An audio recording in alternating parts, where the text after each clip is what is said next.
Welcome to N9 media. నేను మీ journalist విప్లవశ్రీ. ప్రస్తుతం రాష్ట్ర పరిస్థితులు చూస్తుంటే మనం ఇంకా అల్లు అర్జున్ వర్సెస్ రాష్ట్ర ముఖ్యమంత్రి టకాఫర్తో మనని సక్సెస్ఫుల్ గా ప్రభుత్వము మీడియా జోకొడుతుంది అని అర్థం చేసుకోవచ్చు. కానీ అసెంబ్లీ సమావేశాల్లో నిజంగా జరగాల్సిందేంటి, జరుగుతున్నదేంటి? ఒక హీరో నిర్లక్ష్యానికి బలైన నిండు ప్రాణం గురించి మాట్లాడుతున్నారు, కానీ ఆ పసి ప్రాణం దగ్గర కూడా ముఖ్యమంత్రి రాజకీయాన్ని ప్రదర్శిస్తుంటే కనీసం సామాజిక స్పృహ లేకుండా ఎంటర్టైన్ అవుతున్నాం. దేశవ్యాప్తంగా అటు కేంద్రంలోనూ డైవర్షన్ పాలిటిక్స్ నడుస్తున్న నేపథ్యంలో అసలు మన కన్ను కప్పి ముఖ్యమంత్రి చేస్తున్న రాజకీయాలపై మనం మెలకువ ప్రదర్శించకపోతే నష్టపోయేది మనమే. అసలు తెర మీదకు అల్లు అర్జున్ వివాదాన్ని తెచ్చి గౌరవ ముఖ్యమంత్రి వర్యులు నిండు అసెంబ్లీ సాక్షిగా ఒక్క విషయంపైనే ప్రతిపక్ష పార్టీలను బాధ్యులను చేసే ప్రయత్నం చేస్తూ ప్రజలను రాష్ట్రంలో జరుగుతున్న విషయాలపైన దృష్టి పెట్టకుండా ముఖ్యమంత్రి బాగానే తన రాజనీతిని ప్రదర్శిస్తున్నాడు. కానీ అసలు రాష్ట్రంలో జరుగుతున్నదేంటి, మనం ఏ విషయాలపైన స్పందించాలి?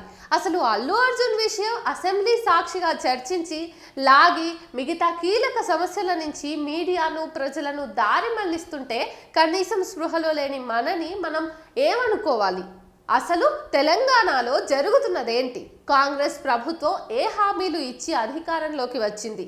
ఏ సమస్యలను అడ్డుపెట్టుకుని ఆసరాగా చేసుకుని పీఠాన్ని అధిష్ఠించింది? కేసీఆర్ హయాంలో గురుకులాల్లో అవినీతి జరుగుతుందని చెప్పేసి మేము అధికారంలోకి వస్తే గనక నాణ్యమైన విద్యను అందిస్తామని చెప్పిన కాంగ్రెస్ పార్టీ ప్రభుత్వము దాదాపు 40 మంది విద్యార్థులు గురుకులాల్లో పిట్టల్లాగా రాలిపోతుంటే దానికోసం ఏం చర్యలు తీసుకుంటున్నారు?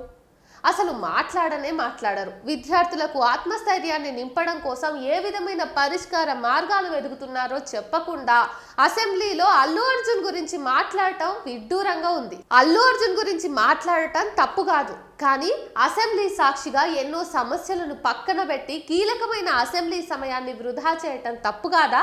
నిజంగా ప్రాణం విలువ తెలిసిన ముఖ్యమంత్రి అయితే గనక మరి గురుకుల విద్యార్థుల ప్రాణాలు అనేటివి పోతున్నప్పుడు ముఖ్యమంత్రిలో ఇంత ఆవేశం ఎటుపోయింది? వాళ్ళవి ప్రాణాలు కావా? మరి వారికి పరిష్కారం చూపించారా? బాధ్యులకు శిక్ష వేశారా?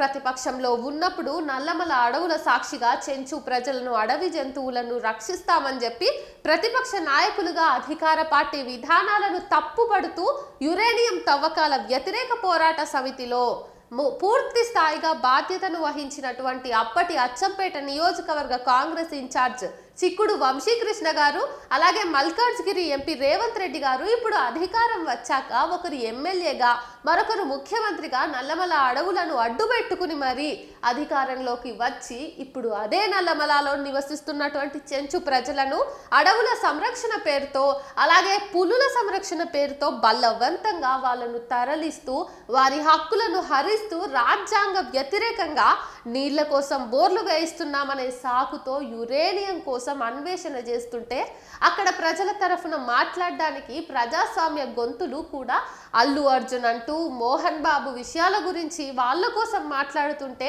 ఇంకా వారి హక్కుల కోసం ఎవరు కొట్లాడతారు? ఆ విషయం కోసం అసెంబ్లీలో ఎప్పుడు మాట్లాడతారు? అసలు మీరు వాళ్ళను రక్షిస్తామన్న మాటను మీరు ఎప్పుడు గుర్తు తెచ్చుకుంటారు?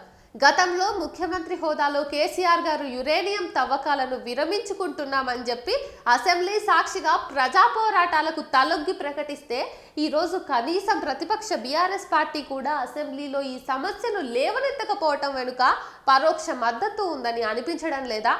ఏ పార్టీ అధికారంలో ఉన్న పాలకులకు అటు ప్రతిపక్షాలకు మధ్య లోపాయకార ఒప్పందం అనేది ఒకటి ఉంటుందని చెప్పి విన్న మాటలు ఏవైతే ఉన్నాయో ఈ ఘటనను చూస్తుంటే అవును అని అనిపిస్తోంది. అలాగే మూసీ నదిని ప్రక్షాళన చేస్తామని దేశ భద్రత పేరుతో దాదాపు 2900 ఎకరాల అటవీ భూమిని మూసీ నది జన్మస్థలాన్ని నాశనం చేస్తుంటే కేంద్రంతో చేతులు కలిపి హక్కుల కార్యకర్తలపై తప్పుడు కేసులు పెడతామని బెదిరించి చివరికి మీరు ఒకటై ప్రజలను పిచ్చి వాళ్ళను చేసిన మీ రాజనీతి కాస్త కూడా సిగ్గనిపించట్లేదా?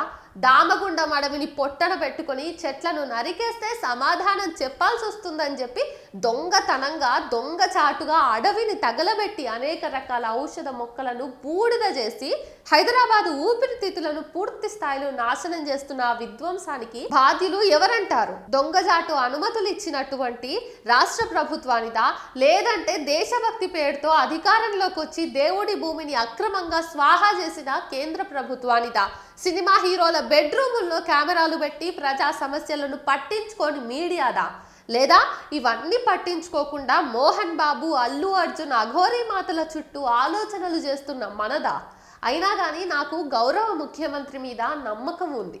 ఆ నమ్మకంతోనే ఇప్పుడు అడుగుతున్నాను. నేను చనిపోయిన రేవతి గురించి మీరు చేస్తున్నటువంటి పోరాటం ఏదైతే ఉందో దానికి నేను ధన్యవాదాలు చెప్తున్నా.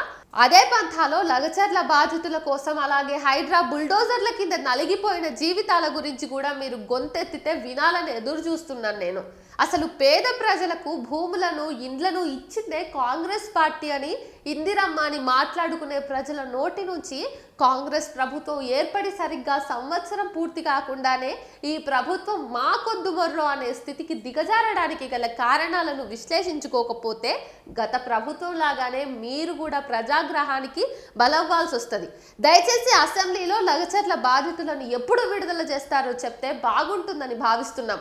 అలాగే ఇకపై రాష్ట్రంలో ప్రభుత్వ నిర్లక్ష్యం చేత, అధికార దుర్వినియోగం చేత బలయ్యే ప్రతి పౌరుని ప్రాణానికి మీరు ఇంతే బాధ్యత వహించి మా తోడుగా నిలబడాలని కోరుకుంటున్నాం.